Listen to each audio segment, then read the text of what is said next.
ద్వారా దేవుడు గొప్ప కార్యం చేయాలనుకుంటున్నాడు. పేతురును ప్రభువు పిలిచినప్పుడు పేతురు గురించి ప్రభువుకు తెలీదా? తెలుసు. ఆయన 3 సార్లు అబద్ధం ఆడతాడని తెలుసు. ఆయన ఒక బలహీనుడని కూడా తెలుసు. కానీ అదే పేతురుని పిలిచి ప్రభు ఒక మాట అన్నాడు. ఏమన్నాడు తెలుసా? పేతురు, నీ పైన నా సంఘాన్ని కడతానయ్యా అన్నాడు. దేవునికి స్తోత్రం. హల్లెలూయా. తెలీదా ఆయనకి? తెలుసు. బలహీనుడు, అబద్ధం ఆడేవాడు. యేసు ప్రభు ఎవరంటే నాకు తెలియదు అన్నాడు.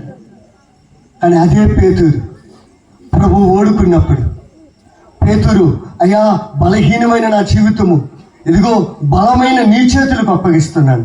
నేను బలహీనుడిని అయ్యా నాలో ఏ మంచితనము లేదు అయ్యా, నాలో ఏమీ లేదయ్యా, నువ్వు నన్ను ఓడుకొని ఎప్పుడైతే పేతురు తన జీవితాన్ని ప్రభు చేతులకు అప్పగించుకున్నాడు, ప్రభు చేతికి ఇచ్చాడు, ప్రభు ఏం చేశాడండి? బలహీనుడైన పేతురు ప్రసంగించినప్పుడు 3,000 మంది, ఒకసారి 5,000 మంది దేవుడిని నమ్ముకున్నారు. దేవునికి స్తోత్రం కలిగింది కాక. హల్లెలూయా. దేవుడు గొప్పగా దేవుడు మనల్ని ఓడుకుంటాడు. మన జీవితాలు దేవునికి అప్పగించినప్పుడు 5 రొట్టెలు 2 చేపలు ఆ చిన్నవాడు తీసుకొని వెళ్ళి ప్రభు చేతులు పెట్టినప్పుడు గొప్పగా ఆస్వాదించాడు.